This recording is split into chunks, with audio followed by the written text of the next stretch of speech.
Uncut Live Productions. We thank you for tuning in. Today's show is our special guest, David Grogan.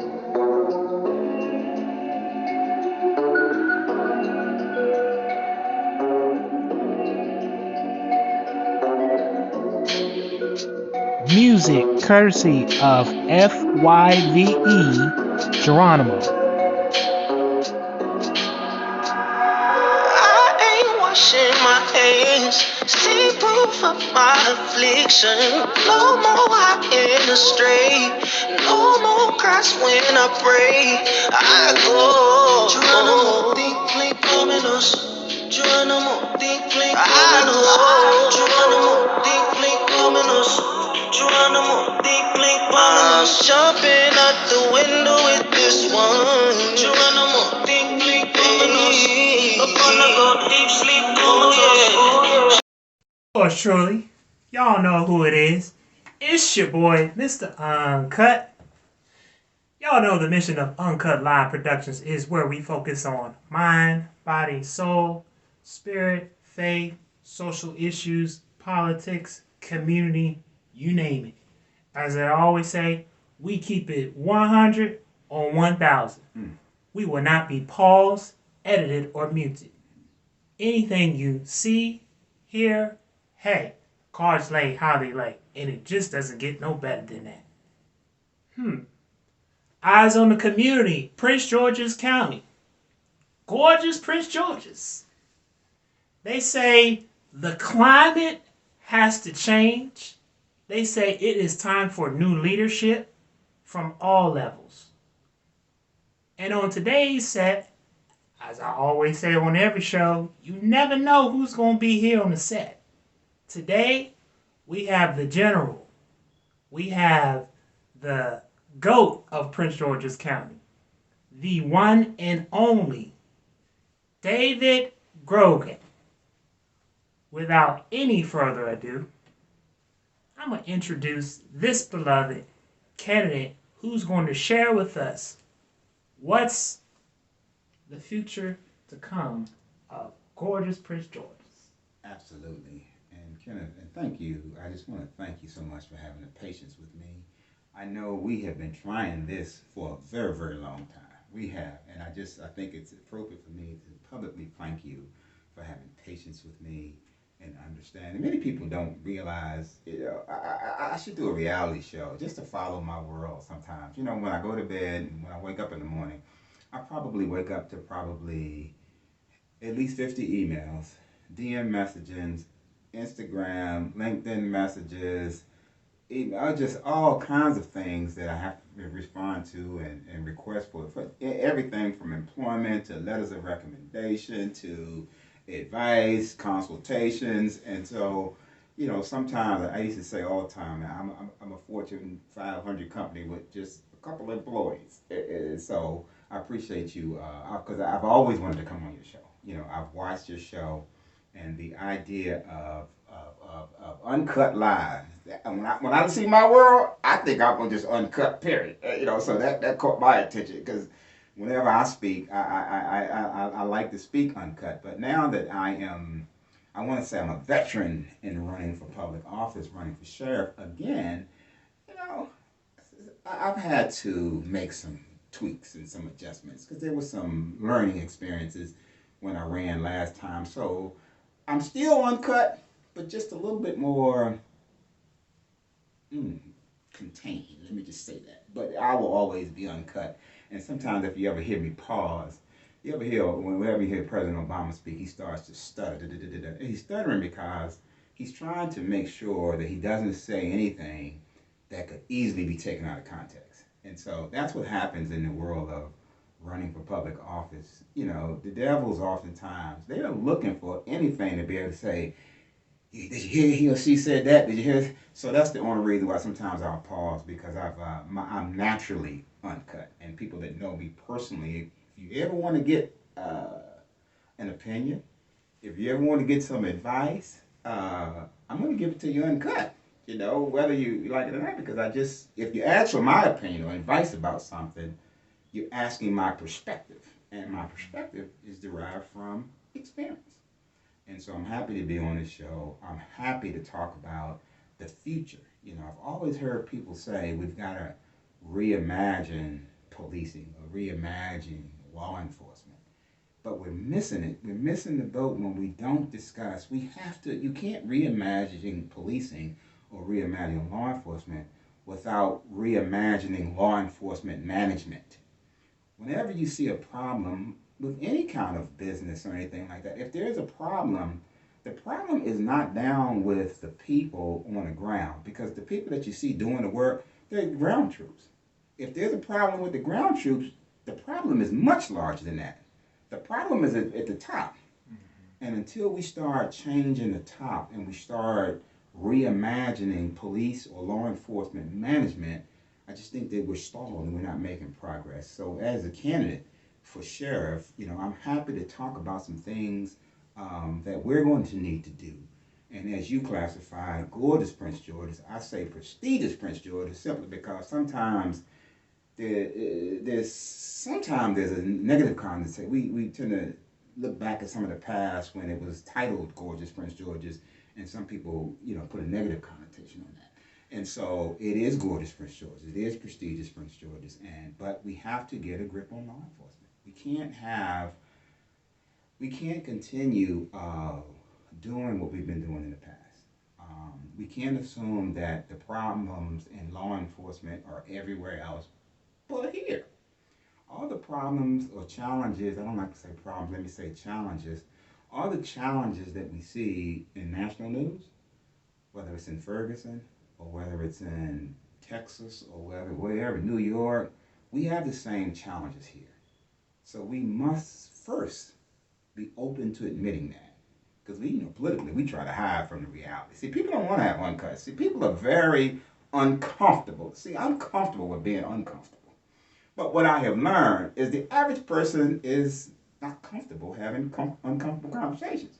And so that's what I love about your platform. I think you present a platform where we can have uncut, which some people may see as uncomfortable conversations. I'm happy to have them always. The platform came from the fact of, as a term that I like to say, sometimes you got to get real with it to deal with it. Got to get real with it to deal with it. Yeah. And so, in order to get real with it, sometimes you might have to pause, breathe in, inhale, exhale, wait for a little bit, and then take a look. Absolutely. Because sometimes you'll hear a crying baby, and you might be quick to be like, you stop, hush, da da da da da. You pause, breathe in, you exhale, and then the next thing you know, you're like, hold up. Well, the baby might have irritable stomach. Correct. I just changed them, or I just gave them the bottle. But if we process, we can get ahead. We can get ahead to where it is. Great analogy. That's great. I love that analogy. When the baby starts to cry, you don't just, you wait and process what the issue is. And that's an interesting analogy. And it's funny because as I relate that to law enforcement showing up to a scene, when they show up to a scene, de-escalation is that processing that you're talking about. De-escalation is, let's see what's happening here. Let me not overreact, which causes an escalation, which we're seeing, an overreaction without processing, especially domestic violence. Domestic violence calls. That definitely takes a level of expertise that is undermined. And we question why do officers overreact, because they're not trained on calmness and they're scared. Let's be honest. When I come up on a scene, I don't care what the situation is. First of all, I'm not scared. That's the first thing. So there's no need to overreact. I come with a level of experience. Okay, it's a domestic violence call. What are the allegations? Okay, so the boyfriend and people are fighting. Okay. When you go to a hockey match, when they start fighting, what does the referee do? Referee takes time. The referee don't jump in there and start fighting with them. The referee doesn't start swinging none of it. The referee takes calm, and then they move in, make a decision, split everybody up, give them one a fine or penalty, kick somebody out of the game. It's like that, and that's what's missing. Huge component in law enforcement, knowing how to escalate when necessary, but for the most part, when you respond, you have a professional responsibility to de-escalate it. I don't care what's going on. You're there. You're not there to escalate. You're there to immediately, and if you can't de-escalate, then you make the adjustments as according to whatever's going on. So in the midst of you just brought something that I think is very ironic that I'm missing. I'm a community advocate at large. So I've had the pleasure to actually work in various different settings, such as DHS, Department of Human Resources, and I've had the opportunity to actually look at a lot of different professions within, even in the social service work of understanding litigation, understanding mediation, understanding the different culture and climate of interactions with various situations as it relates to individuals who may be going through mental disturbance or mentally distressed. I gotta put this out here. It's from what I have observed, it seems to me, and I say this with every career profession, that mental wealth. I noticed the word Mental wealth. Mental wealth. Okay. And mental health are two components that I think really should be exemplified when you look at law enforcement. Absolutely. Mental wealth, man, I love that, Kenneth. Yes. So a part of my background is in my advocacy work is in mental health awareness, and I think you hit the nail on the head when you talk about mental wealth.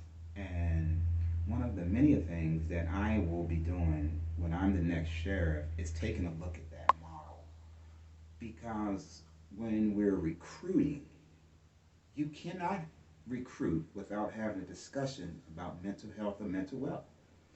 Before you give a person, sponsor a person, whether it's local, state, or federal government, you're going to sponsor a person, you're going to give them a uniform to represent government, you're going to give them a lethal weapon or deadly weapon, and you're going to give them broad authority.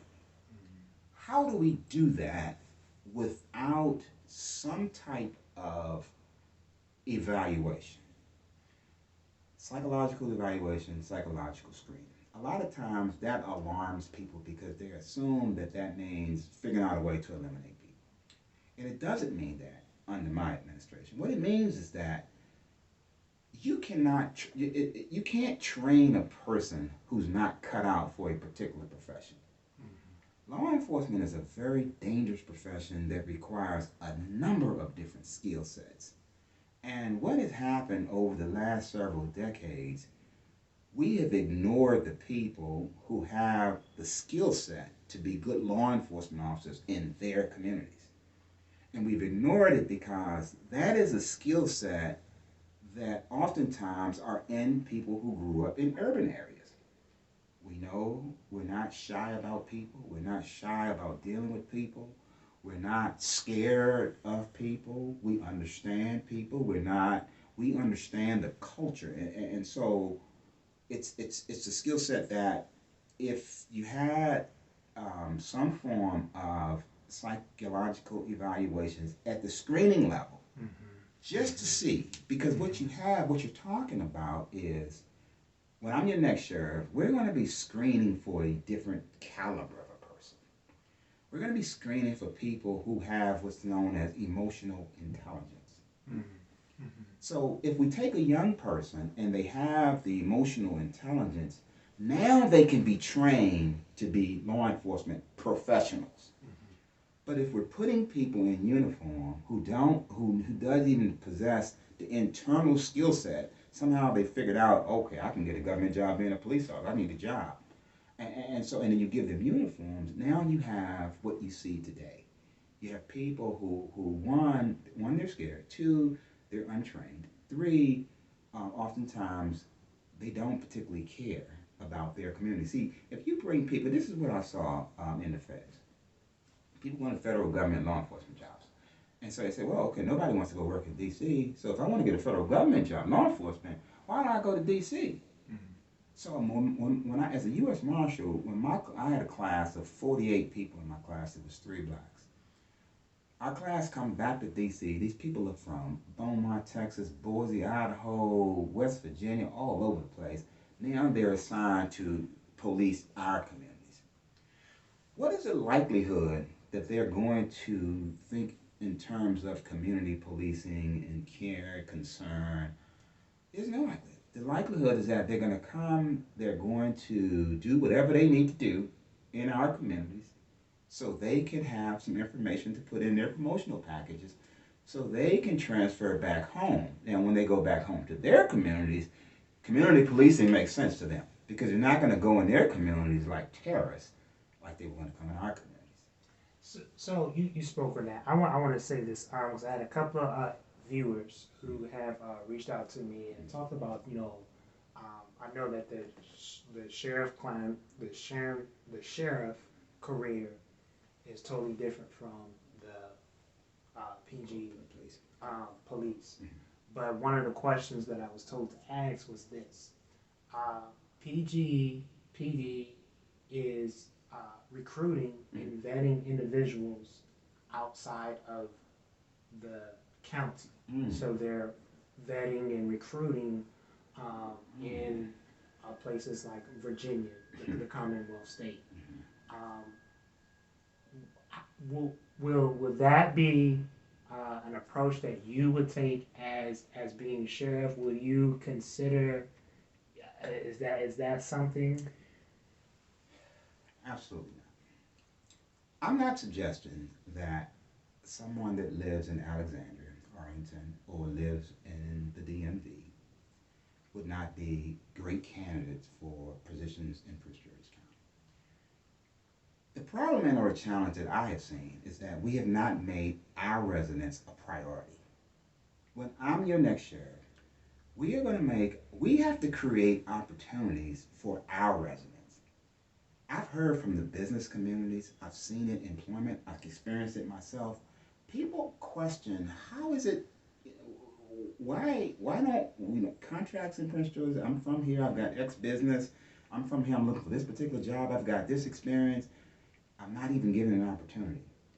That is something that has to change at every level. Because I can promise you, in DC, under Mayor Bowsen, what is the likelihood of me applying for a position in DC if I don't live in DC? What is the likelihood of me going to Congresswoman Eleanor Holmes Norton and asking her to sponsor me, let's just say for a presidential appointment? Let's say she has senatorial courtesy, what she does when the Democrats are in. And Congresswoman Eleanor Holmes, I'd love for you to sponsor me. I'd like to be presidentially appointed to a position, and you're the recommending official. And I don't live in D.C. If I sent her a letter, it probably would never hit her desk. It would hit the shredder. Because they automatically think you have to take care of your constituents. And what I'm suggesting is this. Law enforcement people have to be developed. And any effective government, and you watch their law enforcement, they have great cadet programs, they have great internship programs, and they have cooperative education programs. These are programs to say, we're going to create opportunities for our young people that are interested and trust and believe, regardless of what the news may put out, young people appreciate public safety. I've been in schools for over 40 years, especially traditional boys. Traditional boys are natural protectors. They're natural protectors. They love this business. And so if we are creating opportunities for them and we're leveraging what we're offering to them with expectations that they're grades, stay out of trouble, we want them to do community service, we want them to do volunteer work, and in return, we're going to give them nice uniforms as a cadet. We're going to show them how to wear the uniform. We're going to teach them all the things about the internal workings of law enforcement and policing. By the time they're 20 and a half, we're going to prepare them to go to an academy. By the time they graduate, they're 21 years old. They've had real experiences. And then, now when you put them, I'm going to now send that person to be recruited out of Glenarden. And we may not put them in Glenarden, but trust me, if you put that person that we recruited out of Glenarden and you put them in Upper Marlboro, you put them in Mitchellville, you put them in Glass Manor, they're going to have a sense of pride. They're not going to come in and not want to connect with the community and meet the people. It's something they're going to already know, but they're going to have the skill set to understand their jobs. Your law enforcement. People break the law, you have a responsibility to enforce the law. But what you're not going to do is abuse your power now that you have a uniform, you have a badge, and a gun. And so that starts from the beginning. I just do not believe that I don't think that we could be serious about community policing if we're not making our residents a priority. So with that being said, I gotta ask you this. A couple of candidates who've been on the show for other various positions, such as beloved Stanford Frazier, was asked the question about being open to have community involvement for oversight. Mm-hmm. Therefore, meaning that because what we're seeming to have is we're having a lot of gaps where certain things are kind of falling through. Yeah. A lot of people want accountability. They want the ability that if a sheriff is abused their position, that he or she will be reprimanded as the same way that a constituent is found. On Uncut Live, we talk about healing better bonds within the community, right? Something I always promoted, something that I have always, advocated that, constituents have got to do better to take care of their community. Yes. They got to empower their community. They got to, make sure that they learn how to do unto others as they would have done unto them. Mm-hmm. Have a spiritual foundation, have a family foundation. Yes. Whatever that spiritual foundation is. Not telling anyone to pick a certain religion or anything like that, but whatever. Find something that's going to create that change for that foundation. Sure. How would you handle, or I don't know if this is an overly loaded question, but if a sheriff happened to be found abusing their position, how would you handle it? Yeah, no, that's a great question. So let me just say this, just for clarity on jobs and positions. So the sheriff is elected, so there's one sheriff. And so the workers are deputy sheriffs. So on the police side, you have a chief of police, and then you have police officers, and then you have different rank structures, corporals, sergeants, colonels, different things in the hierarchy of management. Here's what I know. First of all, as your sheriff from Prince George's County, when I become the sheriff, the people in Prince George's County are not going to have a problem with trusting me. The reason why there's such a push for a level of oversight is because we don't trust police management. We don't trust the law enforcement. We don't trust deputy sheriffs. We don't trust police officers. And so that means we don't trust the management. So there's a push in the community to say, no, we want to, as community members, we want citizen boards, and we want to have insight. We want different things like that, which I would be open to. But what I would focus my attention on is developing the trust so people don't feel like they need to police the police. If I'm the sheriff, and it's going to take some time, this is when I talk about rebranding law enforcement, and certainly when you bring someone from out of town, for an example, do people, especially black folk, let's be honest here, we tend to be non-trusting, so it's very difficult to trust somebody who they're not from your community. And so it'd be like me applying to be the chief of police in Boise, Idaho. I could have the most impressive resume on the planet and send it to that system. Right. this national select group or whatever they do, the same broken system that's just, playing with the same people. Right. What are the likelihood of the citizens in Beaumont, Texas saying, oh, David Grogan, wow, he's got an impressive resume. We want him to be the chief of police in Beaumont. No, it's two chances, slim and none. Because the people there understand, they want somebody that they feel like they know. That's one of the reasons why I work so hard with making sure that people feel like they know Dave Grogan. Dave Grogan is from Glass Manor. Dave Grogan is from Oxon Hill. Dave Grogan is a Marine. Dave Grogan is from Bowie State. Dave Grogan is a competitive bodybuilder. Dave Grogan is a coach. He's a mentor. He's a father. Dave Grogan is somebody, when Dave Grogan's in place, we don't have to worry about anything. He ain't going to be hiding because people are going to know. I've managed law enforcement, local, state, and federal law enforcement. And anybody that's ever worked for me know that I had a zero tolerance for civil and human rights violations. Zero. So the person at the top, they set the tone. So what I can tell you is when I'm a sheriff, first of all, you're not going to see a lot of the problems that you see now because the people fall in line. The employees, I don't want to say like kids, but the officers only do what they're allowed to do. And so if they know that their managers and their managers are okay with you going in your communities and mistreating people, then that's what they're going to do. But if they know that under my administration, guess what we're going to have? We're going to have, just like any other Fortune 100 company, we're going to have a quality assurance, okay, Office of Professional Responsibility. And what that office is going to do is have a system no different than Verizon, Google, any Fortune 100 company. That guess what comes back and check. Okay, yeah, there was an issue over here, and the sheriff's department showed up. Whatever kind of what they call it system that gives people an opportunity to share what their experience is like. And so when you have those, there's a reason why Fortune 100 companies have these checks and balances. They're expecting employees to be high caliber people.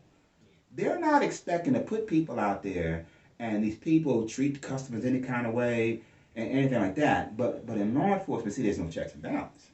They get in that car, get that uniform on, put the vest on, badge and gun, and go out there and think, okay, I don't have to do anything because there's nobody watching. But under Grogan, you're going to make sure that is. Oh, absolutely. Yeah, absolutely. And like I said, I've been 23 out of my 25 years, I've been in leadership or management. And then I retired in 2013. And since 2013, I've been managing armed federal government contracts, billion-dollar contracts. That's what I do in my other world. People don't know that. But in my other world, managing up to billion-dollar contracts. And these are armed people that's responsible for the security. So there's so many people around that have worked for me. And if you ask any of them about Dave Grogan, what they will tell you is he's fair and he's firm. Fair and firm. I'm very fair. I'm firm. I treat people with decency. I treat people with respect. But they already know what my expectations are, and it's very simple. Just do what you're supposed to be doing.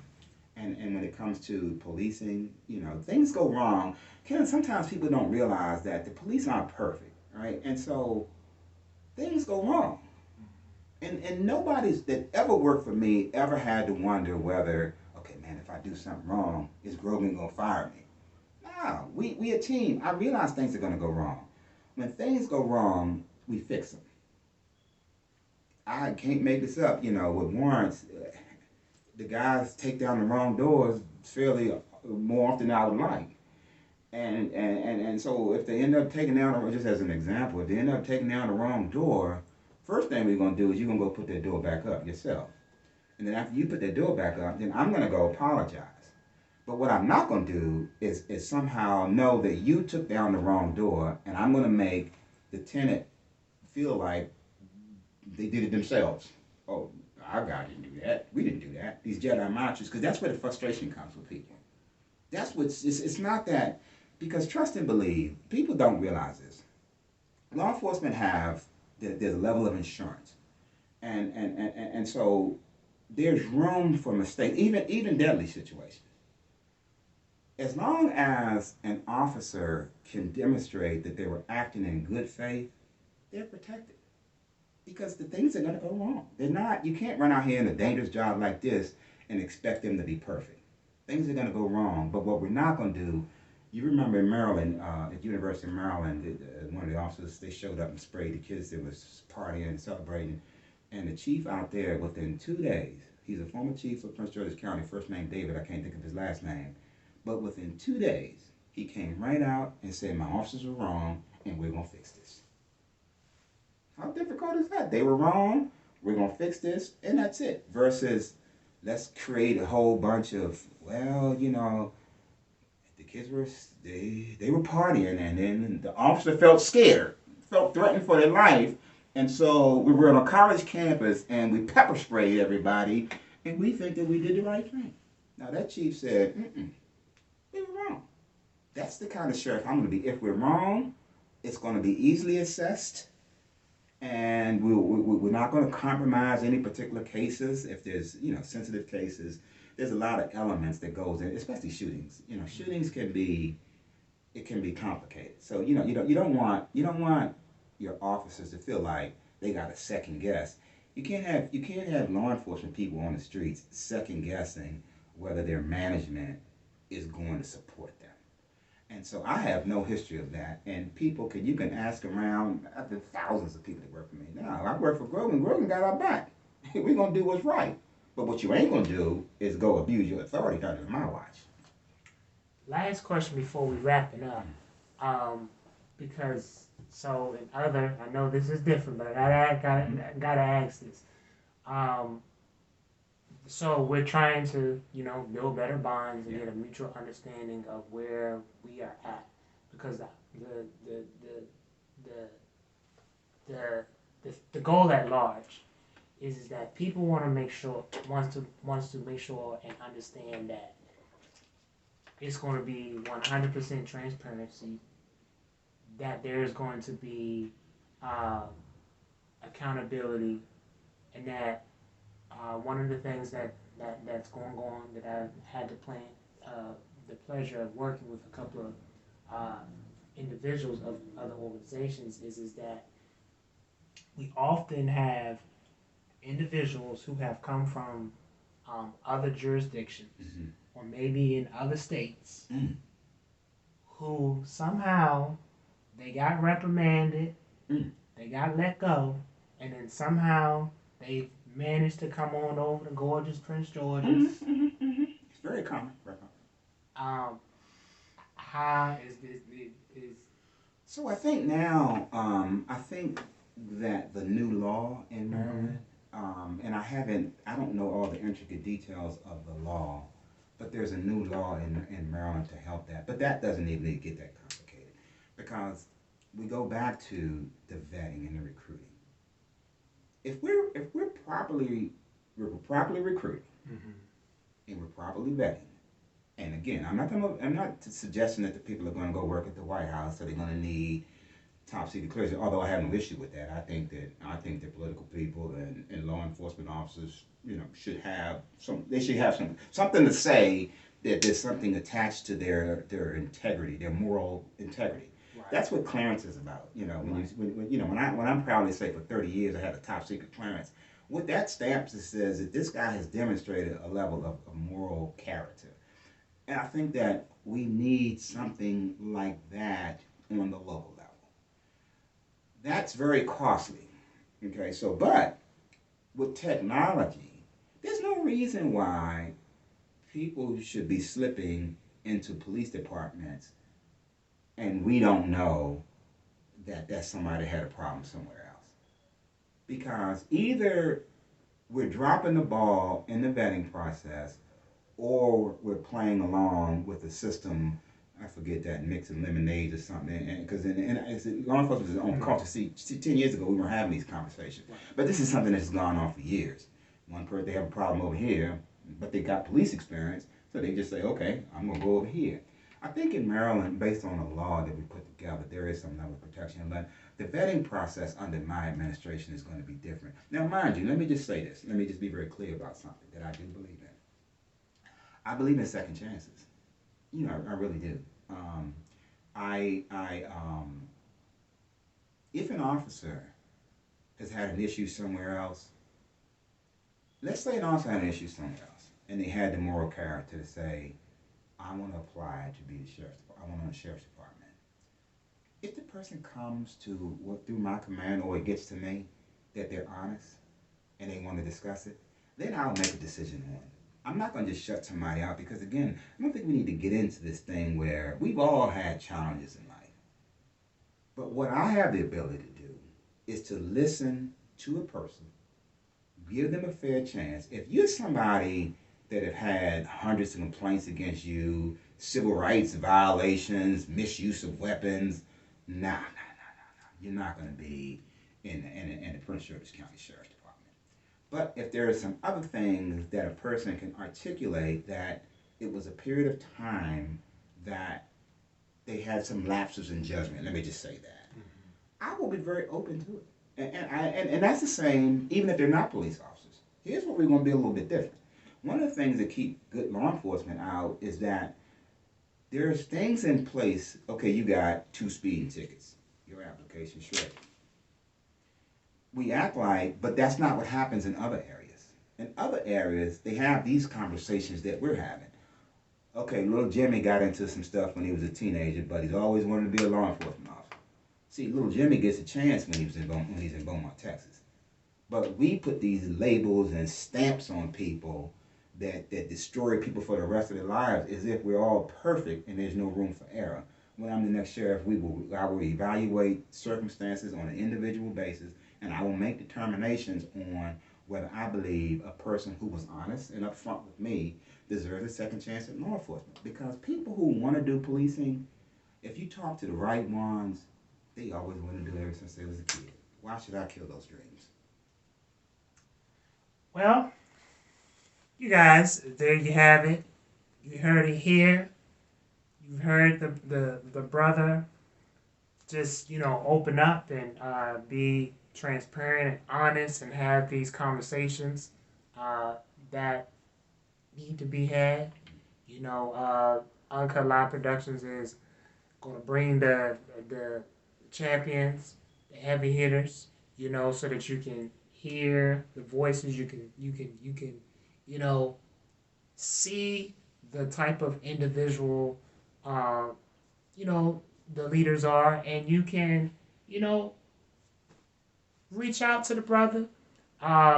Election June 22nd, 2022. June 28th. June 28th. Is election day. You got it right. You partly right. Early voting starts June 22nd. There's a typo on one of my pieces of literature that has June the 22nd. So you may have saw that, one of my signs, right? I've got signs all over the county. I've got signs all over the county, and they do say June 22nd. So you were on board. But the election day is June the 28th, and early voting is in that period of time before then. And DaveGrogan.com. Dave Grogan. DaveGrogan.com. Get the internet, type it up, look on there. You can see what's going on, what's happening, what's taking place. As I always say on the show, y'all, we can't just sit back and complain. We've got to get involved. We've got to become the change that we want to see. And we got to get engaged. I always tell people this all the time. Sometimes you got to do something different. You got to step out of your comfort zone.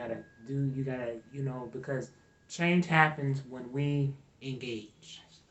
Nothing happens by just wishful thinking.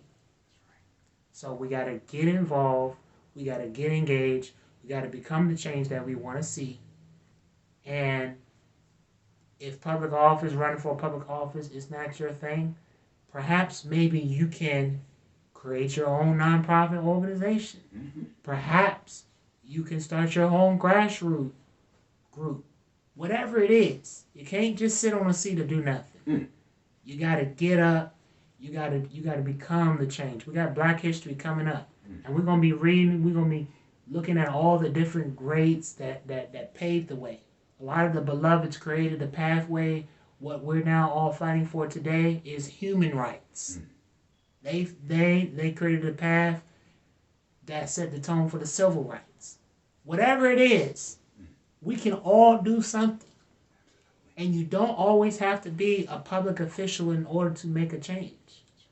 You have the ability to tap in. You are somebody. You are a king. You are a king. You are a royal priesthood. And guess what? You just gotta tap in. Yours truly, y'all, though. This Mr. Uncut. Y'all know who it is. Gonna keep coming at you. Gonna keep bringing you the heavy hitters, the movers and shakers, world changers, change agents. You know, on every show, as I always say in closing out, we all we got, we all we need. Each one reach one. Each one help one. Each one love one. Each one hear one. Hear. Each one reach one. You have now just been plugged into your boy, Mr. Uncut. Y'all go make sure y'all follow Uncut Live Productions on Facebook. Follow me, Instagram, Change Agent Now Forever. Peace and blessings. You just got plugged in with your boy, Mr. Uncut. Peace.